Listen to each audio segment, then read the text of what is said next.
Bismillahirrohmanirrohim. Alhamdulillah vassalatu vassalamu ala sayyidina Rasulillah.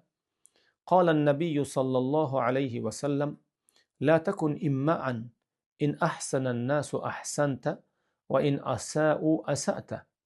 Payg'ambar alayhissalatu vassalom aytadilar: Yo'rg'a johil bo'lmagin.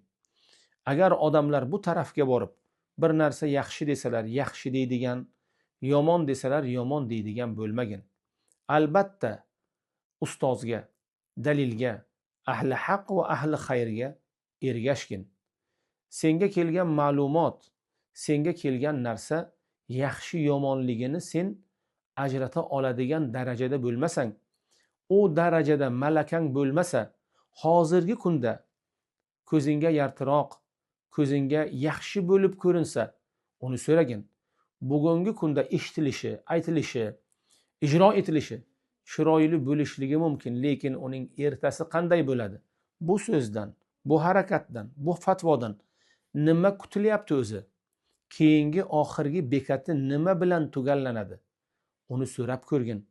Odamlar bilan galarav, odamlar bilan yo'rg'a bo'lmagin. Haq sobit yo'lda turgin. Shuning uchun bizlar har namozimizda, har tilovatimizda ihdinas sirotal mustaqim deymiz. Ey Allohim, meni to'g'ri yo'lga hidoyat ayla, to'g'ri yo'ldan adashtirma, beparvolik va g'uluv ketishlikdan o'zing asra deb Allohdan so'raymiz. Bu haq yo'lga, hidoyatga boshlovchi mayoqlarni etagidan tutmog'imiz darkor. O'tgan avlodga, o'tgan ajdodga ergashgan xayrli avlod bo'lishlikka harakat qilmog'imiz darkor. Nasihatga quloq solmog'imiz, tajriba sohiblaridan tajriba o'rganmog'imiz, ilm sohiblarini etaklarini ushlamog'imiz darkor. G'o'rlikdan, jo'nlikdan, qaysarlikdan ehtiyot bo'lib, uzoq bo'lmog'imiz zarur.